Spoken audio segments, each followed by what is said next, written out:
तो इस तरह से हम law of diminishing marginal utility को एक टेबल और डायग्राम के साथ इसे एक्सप्लेन करेंगे, जिससे हमें और भी इससे समझने की कोशिश हम करेंगे, जिससे हमें और भी एक्सप्लेन होगा।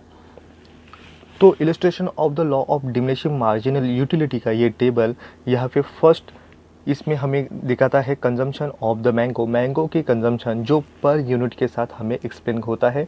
सेकंड में है टोटल यूटिलिटी, जो यूटिलिटी हमें यूटिल्स में हमें काउंट मिलता है। और नेक्स्ट में है मार्जिनल यूटिलिटी हमें किस तरह से मिलेगी, जो delta total utility upon delta count quantity. तो अगर हम जितने भी चेंजेस हुए हैं टोटल यूटिलिटी के, उसे अपॉन डिवाइडेशन करेंगे डेल्टा क्वांटिटी के साथ, तो हमें मिलता है मार्जिनल यूटिलिटी। तो यहाँ पे फर्स्ट में जो कंजम्पशन है ऑफ मैंगो का, ये 1 2 3 4 5 6 7 8 इस तरह से एक के बाद एक नंबर से आगे बढ़ता हुआ ये यूनिट हमें दिखाई देता है। तो टोटल यूटिलिटी, ये जिस तरह से मैंगो के यूनिट्स बढ़ते हैं उसी तरह से टोटल यूटिलिटी यहाँ पे भी हमें बढ़ती हुई दिखाई देता है। तो यहाँ पे फर्स्ट यहाँ पे जो मैंगो कंजम्पशन हुआ तो हमें 20 यूटिल्स या यूटिलिटी मिला, और मार्जिनल यूटिलिटी भी हमें 20 मिला। जब मार्जिनल यूटिलिटी और टोटल यूटिलिटी ये जब फर्स्ट यहाँ पे कंजम्पशन होता है तो दोनों की जो यूटिलिटी होती है ये दोनों भी सेम होती है।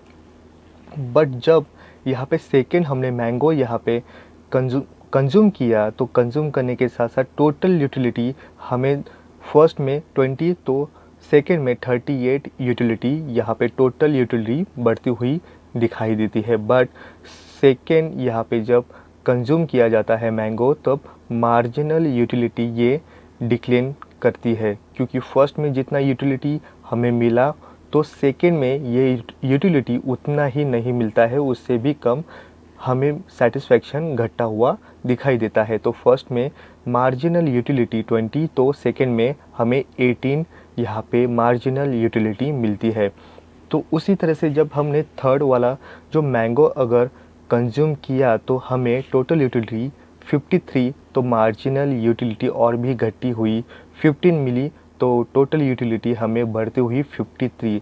तो ये टोटल यूटिलिटी यही हमें एक्सप्लेन करती है कि टोटल जो यूनिट है, ये यूनिट से मिलने वाली जो सेटिस्फैक्शन है उसकी टोटल, या हम कहें कि हर यूटिलिटी की एक जो सेटिस्फैक्शन की काउंटिंग जो होती है ये हमें टोटल यूटिलिटी से साथ ही एक्सप्लेन होती है। बट ये मार्जिनल यूटिलिटी हर कंजम्पशन के साथ साथ हमें डिक्लेन करती हुई ही दिखाई देती है। जब हमारा फोर्थ मैंगो हमने कंटिन्यूसली ये कंजम्पशन होता है, और जब कंटिन्यूसली हमने फोर्थ वाला जो मैंगो लिया तो उसके साथ साथ हमें टोटल यूटिलिटी 64 मिली और मार्जिनल यूटिलिटी 11 मिली। तो ये 15 के बाद जो थर्ड मैंगो कंजम्पशन लेने के बाद 15 यूटिलिटी मिली, और फोर्थ में 11 हमें मार्जिनल यूटिलिटी और भी घटी हुई दिखाई देती है। इसी के साथ हमारा कंजम्पशन जब यहाँ पे मैंगो का 5th होता है तो टोटल यूटिलिटी 70 होती है और मार्जिनल यूटिलिटी यहाँ पे हमें 6 मिलती है। इस कंडीशन में ये 5th जो कंजम्पशन मैंगो का हुआ है, यहाँ पे ये कंजम्पशन टोटल यूटिलिटी हमें मैक्सिमम लेवल की मिली और यूटिलिटी 6 मिली। नेक्स्ट में जब 6 वाला यहाँ पे मैंगो यहाँ पे कंजम्पशन किया जाता है तो ये टोटल यूटिलिटी जो यूनिट यहाँ पे मैंगो का हमने कंजम्पशन किया, तब ये टोटल यूटिलिटी मैक्सिमम लेवल की हमें मिलती है सेटिस्फैक्शन, और मार्जिनल यूटिलिटी यहाँ पे 0 हो जाती है। जब मार्जिनल यूटिलिटी 0 होती है तब ये टोटल यूटिलिटी ये मैक्सिमम लेवल तक हमें दिखाई देती है। बट इसके बाद जब और भी हम जब कंजम्पशन करेंगे तो ये इससे मिलने वाला सेटिस्फैक्शन ये हमें डिक्लेन करता हुआ या हमें नेगेटिव कंडीशन में मिलता है। इस कंडीशन के बाद जब हम और एक यहाँ पे मैंगो अगर कंटिन्यूसली हम लेंगे तो इससे टोटल यूटिलिटी यहाँ पे डिक्लेयर करती हुई दिखाई देगी। जब यहाँ पे टोटल यूटिलिटी यहाँ पे डिक्लेन करती है, तो मार्जिनल यूटिलिटी यहाँ पे हमें माइनस मीन्स यहाँ पे नेगेटिव कंडीशन में हमें दिखाई देती है। और भी अगर हम कंजम्पशन यहाँ पे मैंगो का 8 का करते हैं, 8 नंबर से यहाँ पे कंजम्पशन करने के साथ साथ टोटल यूटिलिटी यहाँ पे हमें और भी डिक्लेन करती हुई 46 यहाँ पे मिलती है, जो 7 यहाँ पे नंबर का जो मैंगो के उससे भी कम यूटिलिटी यहाँ पे मिलती है। और मार्जिनल यूटिलिटी हमें -16 जो और भी नेगेटिवली यहाँ पे डिक्लेन करती हुई दिखाई देती है। तो ओवरऑल यहाँ पे हमने देखा कि जिस तरह से कंजम्पशन मैंगो के बढ़ते जाते हैं, उस तरह से टोटल यूटिलिटी जो हर मैंगो के साथ साथ उसकी जो हर नंबर ऑफ यूनिट के साथ ये मिलने वाला सेटिस्फेक्शन की एक सीरीज़ जो होती है, सेटिस्फेक्शन की हर यूनिट के साथ साथ ये टोटल यूटिलिटी भी बढ़ती जाती है। बट मार्जिनल यूटिलिटी ये हर कंजम्पशन यूनिट के साथ साथ ये डिक्लेन करती है, क्योंकि जिस तरह से एक एक जो यूटिलिटी यहाँ पे यूनिट के साथ डिक्लेन करती हुई, या हम कहें कि मार्जिनल यूटिलिटी ये लॉ ऑफ डिमांड के साथ साथ लोगों की जो, या हम कहें कि कंज्यूमर की जो ज़रूरतें होती है ये टेम्परेरी होती है, और ये ज़रूरतें जिस तरह से पूरी होती जाती है, या हम कहें कि उसका स्टॉक यहाँ पे गुड्स और सर्विस को लेते हुए जब ये बढ़ता जाता है, तो ये मार्जिनल यूटिलिटी ये डिक्लेन करती हुई दिखाई देती है। क्योंकि जब कंज्यूमर के पास यहाँ पे टोटल सेटिस्फेक्शन में, या हम कहें कि उसका जो गुड्स एंड सर्विस का जो स्टॉक होता है जिस तरह से बढ़ेगा, उससे मिलने वाला जो उसका सेटिस्फेक्शन है या उसकी यूटिलिटी, ये मार्जिनल यूटिलिटी ये डिक्लेन या एक समय के साथ वो नेगेटिव कंडीशन में जाती है। तो अगर ये 6 जो नंबर यहाँ पे मैंगो का है, ये एक जो सैचुरेशन क्वांटिटी, ये हम कहें कि मैक्सिमम यहाँ पे इक्विलिब्रियम कंडीशन यहाँ पे मिलती है।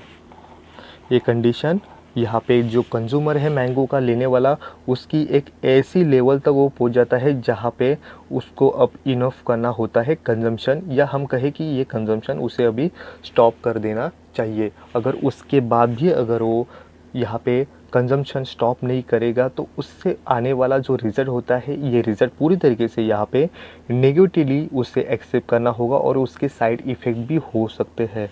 तो ये 6 वाला जो यूनिट है, यही यूनिट ये उसकी यूटिलिटी उसकी मैक्सिमम होती है, और मार्जिनल यूटिलिटी यहाँ पे 0 होती है। जब यहाँ पे मार्जिनल यूटिलिटी 0 और उसकी प्राइस यहाँ पे एक कंडीशन में आके जब रुकती है, तब उसकी ये कंडीशन उसकी मैक्सिमम, या हम कहें कि उसकी एक लेवल यहाँ पे फिनिश होती है, और यही उसकी कंजम्पशन लेने की जो ज़रूरतें होती है, ये यही लेवल तक आके रुकती है। इस तरह से हम इस डायग्राम के साथ देखेंगे कि ये law of diminishing marginal utility किस तरह से वर्क करता है, जिसके हम ये टेबल के साथ उसके हेल्प से इस डायग्राम को एक्सप्लेन करते हैं। यहाँ पे हमने 2 तरह के पैनल लिए हैं। पैनल ए यहाँ पे टोटल यूटिलिटी किस तरह की होती है ये हमें एक्सप्लेन करती है, और पैनल बी ये हमें मार्जिनल यूटिलिटी किस तरह से डिक्लेन करती है। इसका ये दोनों भी मिक्सअप यहाँ पे हमने इस डायग्राम में लिया है, और दोनों एक दूसरे के साथ पैनल किस तरह से इंटरकनेक्टेड है ये हमें दिखाई देंगे। तो बढ़ते हैं पैनल ए की तरफ। पैनल ए ये हमें टोटल यूटिलिटी ये दिखाई देती है। तो एक्स एक्सिस पे क्वांटिटी है मैंगो की, और वाई एक्सिस पे यहाँ पे टोटल यूटिलिटी यहाँ पे वर्क करती है। और जो ओ से लेके और ये क्यू अगर हम माने, तो ये ओ क्यू ये जो कर्व है, ये कर्व हमें टोटल यूटिलिटी कर्व हमें यहाँ पे इंडिकेट करता है। और किस तरह से ये आता है, तो ये ओरिजिन ओ से लेफ़्ट से राइट तक जाने वाला पॉजिटिव यहाँ पे टोटल यूटिलिटी वर्क करता हुआ ये कर्व हमें दिखाई देता है। बट ये एफ़ तक यहाँ पे स्टेबल है, बट एफ़ के बाद ये जब जी और एच तक जाता है तो ये डिक्लेन करता हुआ, जहाँ पे हमने देखा कि यूनिट यहाँ पे 7 और 8 यहाँ पे जब कंज्यूम करता है तब ये टोटल यूटिलिटी जब यहाँ पे डिक्लेन करता है वही ये एक्सप्लेन करता है। ये जी और एच यहाँ पे मैंगो का पर यूनिट ये 7 और 8 ये डिक्लेन करता हुआ दिखाई देता है। और जो ये Q6 तक का ये यहाँ पे जो पॉइंट है, ये पॉइंट हमें जो मैक्सिमम यहाँ पे सेटिस्फेक्शन जो मिला हुआ है कंज्यूमर को, ये हमें इंडिकेट करता है। उसी तरह से ये लाइन हर यहाँ पे नीचे अगर हम क्रिएट करें तो यहाँ पे हमें पैनल बी में यहाँ पे एक्स एक्सिस पे हमें क्वांटिटी ऑफ मैंगो की मिलती है और वाई एक्सिस पे हमें मार्जिनल यूटिलिटी इंडिकेट करती हुई दिखाई देती है। यहाँ पे जो ऊपर से नीचे आने वाला जो लेफ़्ट टू राइट ये जो कर्व है, या हम कहें ये जो लाइन है, ये लाइन हमें इंडिकेट करती है मार्जिनल यूटिलिटी, जो ये नेगेटिवली यहाँ पे डिक्लेयर करती हुई हमें दिखाई देती है।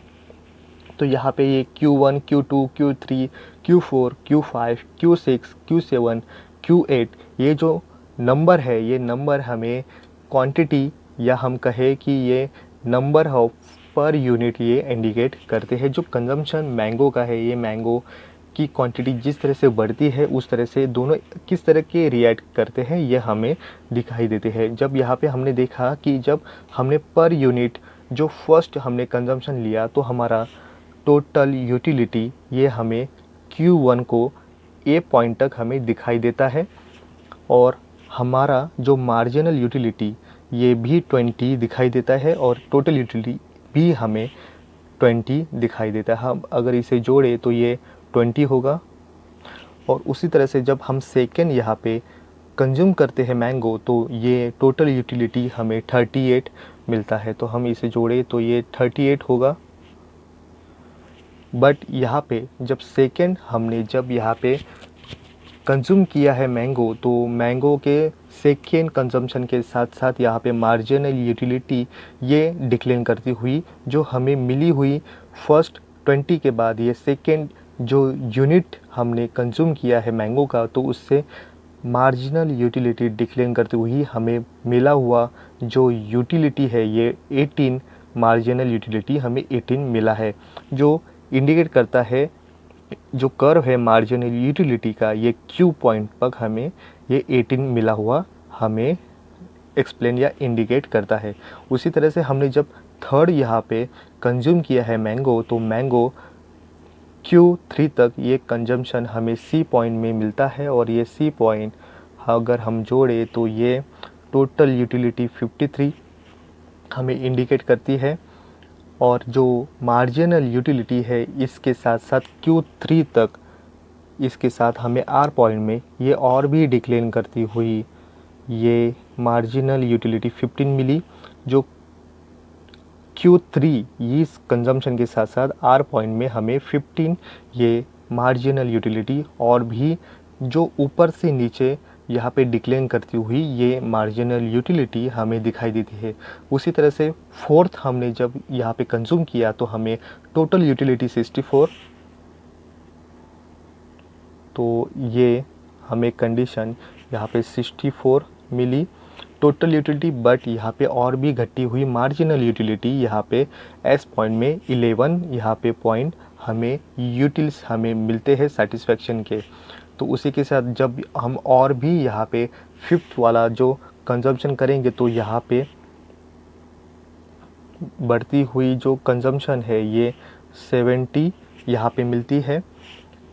और इसी के साथ ये Q5 के वही लाइन अगर हम नीचे लेंगे तो ये जो यहाँ पे 70 वाला जो फिफ्थ वाला जो कंजम्पशन ये हमें दिखाई देता है वो हमें और भी डिक्लेयर करता हुआ यहाँ पे 06 यहाँ पे हमें यूटिलिटी या कंजम्पशन हमें सेटिस्फेक्शन देता है, जो यूटिलिटी ये डिक्लेयर करती हुई दिखाई देती है। और उससे भी जैसे भी हम यहाँ पे 6 वाला जो कंजम्पशन करेंगे तो हमारा टोटल यूटिलिटी 70 और मार्जिनल यूटिलिटी ये 0, इस पॉइंट तक हमें ये मार्जिनल यूटिलिटी ये 6 यूनिट को मैंगो को हम जब कंजम्पशन करते हैं यही यहाँ पे लास्ट या हम कहें सैटिस्फैक्शन क्वांटिटी हमें या मैक्सिमम यहाँ पे सेटिस्फेक्शन ये पॉइंट पे हमें मिलता है। बट इसके आगे अगर हम और भी जाएंगे ये यू के बाद और भी ये मार्जिनल यूटिलिटी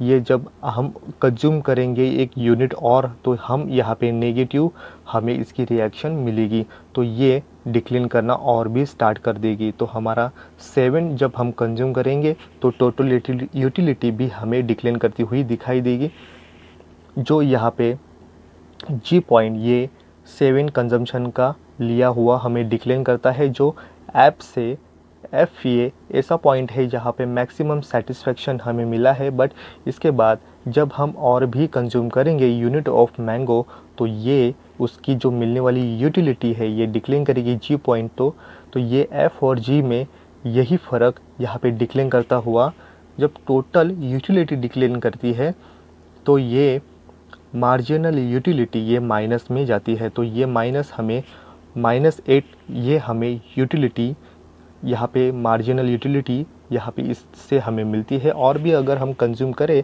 तो 8 पॉइंट से 8 यूनिट ऑफ मैंगो से हमें -16 ये इस तरह के यूनिट हमें या हम कहें यूटिलिटी हमें यहाँ पे मिलती है, जो पूरी तरीके से नेगेटिवली हम और भी यहाँ से नेगेटिव कंडीशन में जाते हैं, जिससे उस पे इम्पैक्ट होने वाला जो कंडीशन है और भी क्रिटिकल हो सकता है। हमारा नेक्स्ट पॉइंट है एक्सेप्शंस। यहाँ पे कुछ ऐसे भी पॉइंट्स होंगे जहाँ पे ये law of diminishing marginal utility यहाँ पे वर्क नहीं करेंगी। तो ऐसे कौन से कंडीशन है जहाँ पे ये लॉ यहाँ पे वर्क नहीं करते हैं? तो इसमें फर्स्ट है कंजम्पशन विद लिटिल क्वांटिटी। अगर जिस तरह से हमने कुछ क्वांटिटी ये छोटी क्वांटिटी में अगर लोगों की ज़रूरतें पूरी करने के लिए हम उसके कंजम्पशन के लिए देंगे तो ये कंडीशन यहाँ पे वर्क नहीं करती है। एग्ज़ाम्पल, अगर कोई किसी इंसान को भूख लगी है तो उसे कुछ बाइट्स देंगे, तो उसकी जो बाइट्स देंगे तो ये कंडीशन यहाँ पे वर्क नहीं करती है। या हम कहें कि अगर पैसे इंसान को अगर हम चम्मच के साथ या हम छोटे कप में या ग्लास में नहीं देते हुए कप में देंगे तो उसकी क्वांटिटी यहाँ पे और भी बढ़ेगी। पैसे इंसान को अगर हम कप में यहाँ पे उसको वाटर देंगे तो ये वाटर और भी उसकी ज़रूरतें बढ़ेगी या उसकी सेटिस्फेक्शन यहाँ पे फिनिश नहीं होगी और भी बढ़ेगी। अगर हम उसकी जगह हम एक रीज़नेबल या हम कहें कि एक ऐसे ग्लास को हम अगर उसमें मेजर करेंगे तो ये मेजर ये परफेक्टली होगा। तो अगर हम उसकी क्वांटिटी या हम कहें कि कंजम्पशन विथ लिटिल क्वांटिटी में ये हमें वर्क नहीं करेगा और ये लॉ वर्क नहीं करेगा और इससे ही ये फेल होता है। हमारा नेक्स्ट है एंटोजिकंट्स या ग्लूटन पर्सन या हम कहें मैजिशियन। एक ऐसे पर्सन जो यहाँ पे कंजम्पशन लेता है, यहाँ पे अल्कोहल हो गया या हम कहें हेरोइन हो गया, चरस, गांजा या ऐसे कंडीशन में वर्क करने वाली जो पर्सन होते हैं इनको ये थ्योरी वर्क नहीं करती है। या हम कहें ग्लूटन पर्सन जो ज़्यादा खाने वाले लोग होते हैं इन पे ही भी ये जो लॉ है ये वर्क नहीं करता है। या कोई मैजिशियन होगा इस लोगों को भी ये निगलेक्ट करता है ये। तो ये थ्योरी यहाँ पे या कहे कि ये लॉ यहाँ पे इन लोगों पे ये वर्क नहीं करेंगे। हमारा नेक्स्ट पॉइंट है एंटी गुड्स। एंटी गुड्स को लेके यहाँ पे ये थ्योरी वर्क नहीं करती है। एंटी गुड्स ये डिफरेंस होती है और इससे जो कलेक्शन होता है ये पूरी तरीके से अलग अलग कंडीशन में हमें मिलता है। तो ये एंटी गुड्स को लेके यहाँ पे ये लॉ वर्क नहीं करता।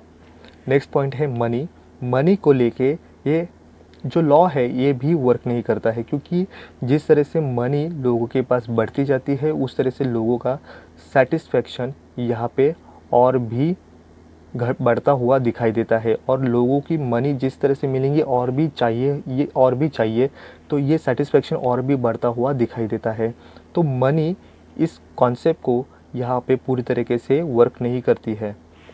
हमारा नेक्स्ट पॉइंट है म्यूज़िक। इस कॉन्सेप्ट में यहाँ पे वर्क नहीं करेगी। अगर कोई मूवी की अगर कोई अच्छी म्यूज़िक हो या कोई सॉन्ग हो तो उस पे हम कई बार ये सॉन्ग या कई बार ये म्यूज़िक हम उसे रिपीटली यहाँ पे सुनते हैं, तो ये कॉन्सेप्ट इसमें हमें वर्क नहीं करेगा, क्योंकि अच्छी म्यूज़िक, अच्छा सॉन्ग हम हर कंडीशन में कई बार सुनने के लिए हम तैयार होते हैं। तो इसकी वजह से ये म्यूज़िक कॉन्सेप्ट में यहाँ पे ये लॉ वर्क नहीं करता है। हमारा नेक्स्ट पॉइंट है पावर या लग्जरी लाइफ। हर लोगों की पावर जब बढ़ती है तो उसमें सेटिस्फेक्शन और भी बढ़ने की कोशिश होती है, और हम कहें कि लोगों की लाइफस्टाइल जब लग्जरी लाइफ होती है तो और भी किस तरह से बेटर हो, इसकी सेटिस्फेक्शन भी और भी बढ़ती है। तो ये लोगों के पास होने वाली पावर और लग्जरी लाइफ, इस कंडीशन में ये कॉन्सेप्ट या ये लॉ वर्क नहीं करता। हमारा नेक्स्ट पॉइंट है रीडिंग। रीडिंग इस कॉन्सेप्ट में जब कोई इंसान यहाँ पे नोवेल या अच्छी किताब यहाँ पे पढ़ता है तो उससे उसमें आने वाली जो इंटरेस्टिंग चीज़ें होती है ये किस तरह से होगी, और इसमें उसकी रीडिंग करते हुए उसकी सेटिस्फेक्शन ये बढ़ती हुई जाती है। तो ये कॉन्सेप्ट ये रीडिंग में यहाँ पे वर्क नहीं करता। तो इससे कुछ एक्सेप्शंस है जहाँ पे ये लॉ वर्क नहीं करता। हमारा नेक्स्ट पॉइंट है importance of law of diminishing marginal utility. तो इस लॉ में कुछ ऐसे इम्पोर्टेंस भी बढ़ते हैं जहाँ से हमें कई इम्पोर्टेंस यहाँ पे कॉन्सेप्ट यहाँ पे क्लियर होते हैं, और इससे law of diminishing marginal utility के क्या इम्पोर्टेंस होते हैं ये भी हमें पता चलते हैं। तो इससे हमें पता चलता है कि ये बेस है लॉ ऑफ डिमांड। तो किसी तरह से डिमांड लोगों की क्या होती है, लोग किस गुड्स और सर्विस को लेके यहाँ पे एक्साइट होते हैं, उनकी क्या ज़रूरतें हैं। अगर किसी डिमांड अगर उसकी किस तरह से रिएक्ट होने वाली जो कंज्यूमर होते हैं वो किस तरह से होते हैं, ये हमें मिलते हैं लॉ ऑफ डिमांड में। अगर किसी गुड्स की अगर प्राइस हाई हो तो उसकी प्राइस हाई होने से उसकी डिमांड कम होती है, अगर उसकी प्राइस कम हो तो उसकी प्राइस कम होने के साथ साथ उसकी डिमांड बढ़ती है। तो इस तरह से सप्लाई ये ज़्यादा है तो उसकी डिमांड कम है, अगर उसकी डिमांड ज़्यादा है और सप्लाई कम है तो इससे किस तरह की कंडीशन यहाँ पे क्रिएट होती है, और किस कंडीशन में एक कंज्यूमर उसकी क्या ज़रूरतें हैं और किस तरह से उसकी क्रिएट होने वाली और उसकी सेटिस्फेक्शन को लेके क्या यहाँ पे इम्पोर्टेंस है, यही उस कंज्यूमर किस तरह से उस गुड्स एंड सर्विस को डिमांड करता है, ये लॉ ऑफ डिमांड में हमें मिलता है। तो इससे उस गुड्स की क्या इम्पोर्टेंस बनते हैं ये हमें लॉ ऑफ डिमांड से हमें पता चलता है। हमारा नेक्स्ट पॉइंट है helping on the taxation system. Taxation जो होते हैं उनके पास मनी की यहाँ पे सेटिस्फेक्शन कम होती है, तो उनसे अगर ज़्यादा टैक्स लगाए गवर्नमेंट तो उनको इसकी मनी की जो यहाँ पे सेटिस्फेक्शन है इस पे कुछ भी इम्पैक्ट नहीं होता है। और ये एक डिसाइड करने के लिए या हम कहें कि टैक्सेशन सिस्टम किस तरह से वर्क करना होना चाहिए, ये law of diminishing marginal utility यहाँ पे गवर्नमेंट को टैक्सेशन सिस्टम को किस तरह से बनाए इसके लिए हेल्पफुल होती है। हमारा नेक्स्ट पॉइंट होता है helping on the price making decision. Goods को लेके उसकी प्राइस क्या हो और उससे कंज्यूमर क्या रिएक्ट करेगा और किस तरह का यहाँ पे कंज्यूमर उस गुड्स एंड सर्विस को लेके बनता है और है, ये जानने के लिए प्राइस एक ऐसी कंडीशन होती है जहाँ पे इस इकोनॉमी में हम कहें कि इम्पोर्टेंट रोल यहाँ पे प्राइस यहाँ पे क्रिएट करती है, और इससे ही उसकी किस तरह की और किस तरह के यहाँ पे कंज्यूमर है ये प्राइस यहाँ पे डिसाइड करने के लिए ये थ्योरी वर्क करेगी। हमारा नेक्स्ट पॉइंट होता है difference between the utility value and exchange value. इस कॉन्सेप्ट में यह हम कहें कि इकोनॉमी में यूटिलिटी वैल्यू और एक्सचेंज वैल्यू ये दोनों भी डिफरेंस एक कॉन्सेप्ट होते हैं। यहाँ पे दोनों की एक अलग अलग वैल्यू क्रिएट होती है।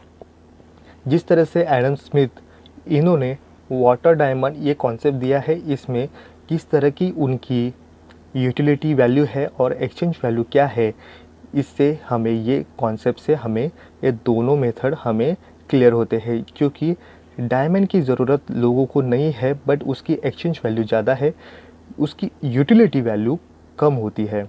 बट वाटर ये इजीली अवेलेबल होता है और ये उसकी यूटिलिटी वैल्यू यहाँ पे ज़्यादा है बट उसकी एक्सचेंज वैल्यू जो रियल वैल्यू उसकी है वो कम होती है। हमारा नेक्स्ट पॉइंट होता है helping on the production output.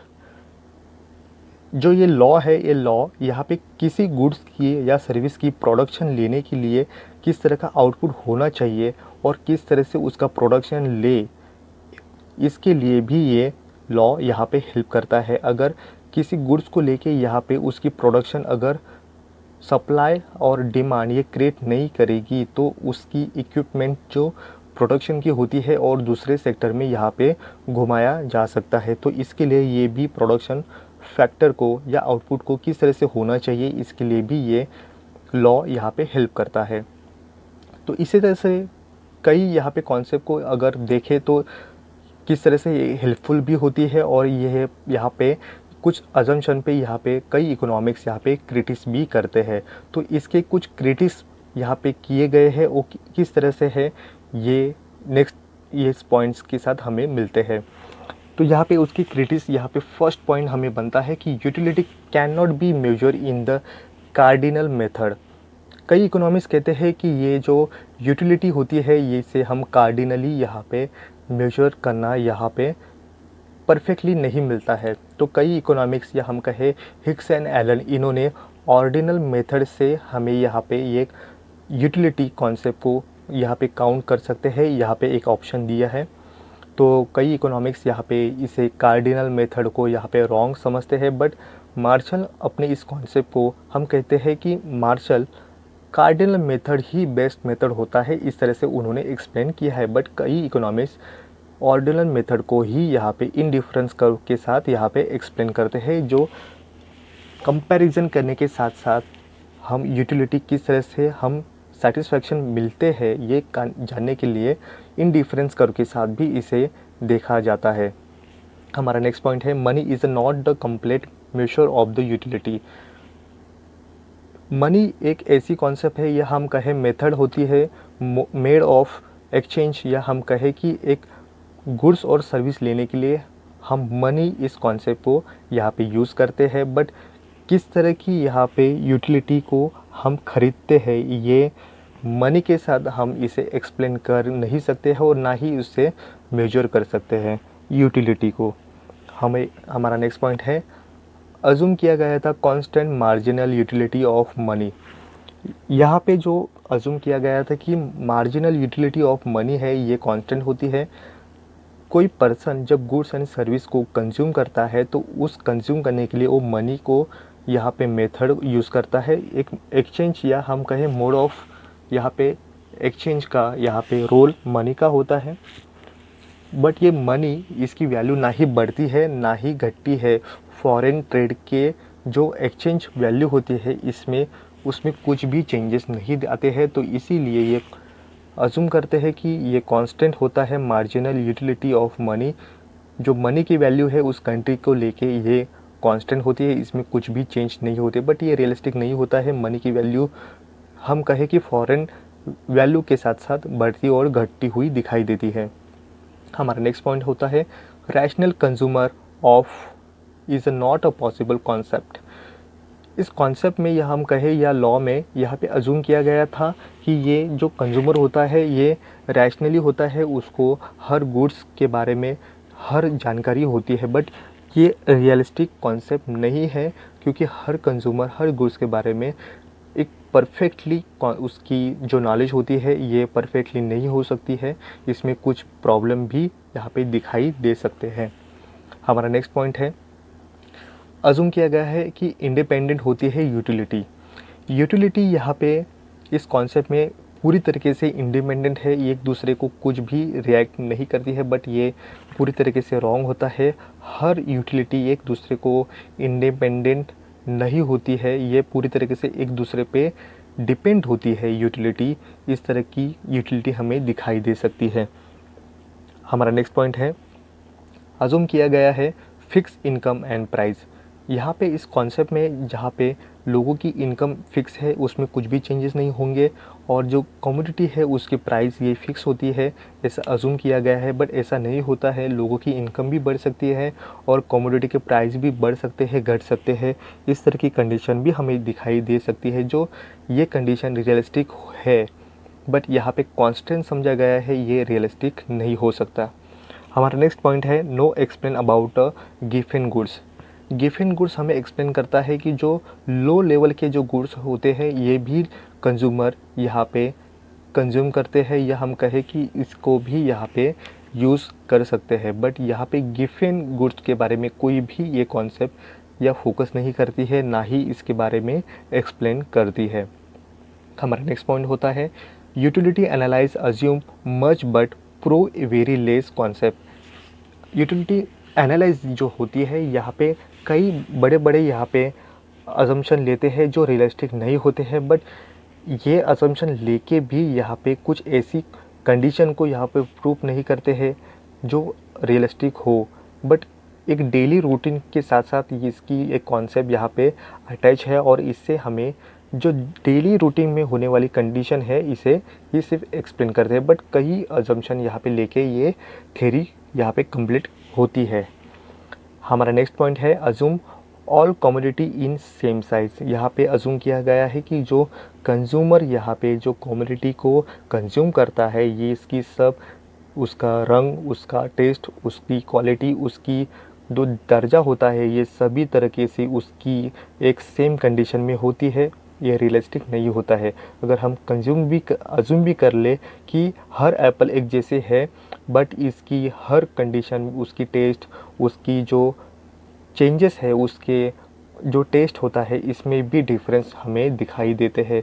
तो हर कोई कमोडिटी एक जैसी नहीं होती है और ना ही एक परफेक्टली कंडीशन हमें यहाँ पे दिखाई देती है, बट इसमें डिफरेंस होता ही होता है। हमारा नेक्स्ट पॉइंट होता है अज्यूम किया गया है कंटिन्यूस कंजम्पशन। यहाँ पे एक कोई भी कंपटीशन नहीं है कि यहाँ पे कंटिन्यूसली यहाँ पे पूरी करने की सिचुएशन हो, तो यहाँ पे ये कंडीशन वर्क नहीं करती है। कोई भी इंसान अगर 10 उसके पास कमोडिटी है और एक ही टाइम पे उसे फिनिश करना है, ये कंपटीशन एक तरह का हो जाता है। बट रियलिस्टिक में यहाँ पे ये असम्पशन यहाँ पे वर्क नहीं करता। यहाँ पे कोई भी इंसान हो या कंजम्पशन लेता हुआ, उसकी जब ज़रूरतें हो तब वो कंज्यूम करता है और अपनी ज़रूरतें पूरी करता है। बट ये कंटिन्यूसली वन टाइम यहाँ पे सिचुएशन यहाँ पे वर्क नहीं कर पाएगी, जो रियलिस्टिक में नहीं होती है। हमारा नेक्स्ट पॉइंट होता है कांस्टेंट समझा गया है कंज्यूमर चॉइस एंड प्रेफरेंस। जो लोगों की चॉइस है, लोगों की प्रेफरेंस है, ये उस कमोडिटी को लेके ये फिक्स होती है। उनकी चॉइस कुछ भी चेंजेस नहीं होगी, उनका जो प्रेफरेंस है वो स्टेबल ही होगा, इसमें कुछ भी चेंजेस नहीं होते हैं, ऐसा अज्यूम किया गया है। बट ये रियलिस्टिक नहीं होता है। हमारा नेक्स्ट पॉइंट है परफेक्ट नॉलेज। एक कंज्यूमर एक गुड्स को लेके या हम कहें कमोडिटी को लेके इसकी इंफॉर्मेशन उसके लिए परफेक्टली होती है, उसका नॉलेज बेस ये परफेक्ट होता है, बट ये रियलिस्टिक नहीं होता है। परफेक्ट नॉलेज हर कंज्यूमर को नहीं पॉसिबल हो सकता। हमारा लास्ट यहाँ पे अजम्पशन पे क्रिटिस किया गया है, वो है based on the introspective analyse. ये एनालाइज हमें कहता है कि, या हम कहें कि ये कॉन्सेप्ट हमें कहता है कि ये एक ऐसे एक पर्सन पे यहाँ पे वर्क करता है, उसके एक्सपीरियंस से ही हमें और कई लोगों का उसका एक्सपीरियंस भी सेम होगा, इस कंडीशन में हमें ये अजम्पशन पे ये बेस करता है। बट ये क्रिटिस करते हैं कि हर किसी इंसान की एक जो यहाँ पे टास्क होता है ये पूरी तरीके से अलग अलग भी लोगों का हो सकता है। अगर एक ही कंडीशन हर 10 जन में अगर हम क्रिएट करेंगे तो उनको आने वाला जो एक्सपीरियंस होता है उस गुड्स और कमोडिटी को लेके ये अलग अलग भी हो सकता है, क्योंकि ये एक पर्सन को लेके उसका एक्सपीरियंस हर 10 लोगों पे हम ब्लेम नहीं कर सकते हैं कि नहीं ऐसे एक्सप्लेन करेंगे डेफिनेटली कि यही कंडीशन एक इंसान को होगी तो 10 इन लोगों को भी यही एक्सपीरियंस आ सकता है, तो उनके एक्सपीरियंस यहाँ पे अलग अलग भी हो सकते हैं। तो ये जो लास्ट जो इंट्रोस्पेक्टिव यहाँ पे एनालाइज ये पूरी तरीके से यहाँ पे अनरियलिस्टिक लगता है। तो इस तरह से आज के इस कंज्यूमर बिहेवियर इस कॉन्सेप्ट में हमने law of diminishing marginal utility को आज के इस टॉपिक में बस इतना ही। Thank you.